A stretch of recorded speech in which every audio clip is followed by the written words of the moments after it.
Čusky busky, vítám vás u dnešního speciálu v kině. Mohl bych natočit i Kung Fu Pandu celou, že jo? Já, už jsme si viděli poprvé. Ahoj! Ahoj! Takže točím to ještě s jedním youtuberem, spíš youtuberkou. A jinak jsme si to... Hubo, ty kretene! No a tohle je prostě speciál takový, že jsme tu všichni. V jednom díle byla Natálka, v druhém zase Filip, Eliška ještě nebyla v žádném videu a ty... No tak byla v jednom videu, no tak ve dvou. A teďka jsme to zkombinovali a jsme tu úplně všichni, samozřejmě. Vyhodil popcorn na druhou stranu. Samozřejmě jsme šli na Kung Fu Pandu. Na Kung Fu Pandu 3, takže... A on to natočí. Ne, možná ne.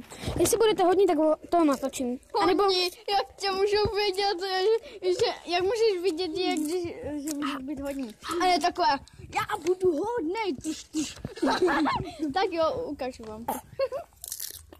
Ale teď, hej, kamaráčo, střihni, bo nechceme, aby fanoušci, jestli se to někdo bude dívat na tuhle debilovinu. Ne, nech toho, tak to je dobré. Ať nevidí tu reklamu. Ale pedlajs. Ne, takové. Ty jsi dement, Filipe, protože jsi vyhodil popcorn na druhou stranu.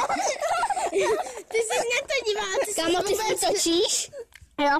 Hej, ty jsi vůbec neuvědomil, že ty jsi na to díval a pomalu jsi si otoč i tu kameru, otoč, ať vidí. Já to mám na selfie, takže... No právě, tak můžeš ukázat. Oh yeah. To tam hodil všechno Filip, ty popcorn. Ano, to je dement, Filip. Že jo? Počkej, já tam radši půjdu. Já jsem si to sekla. Tady. Kuba, pomáž mi. Tu to hodil? Všechno von. Tu to všechno hodil von.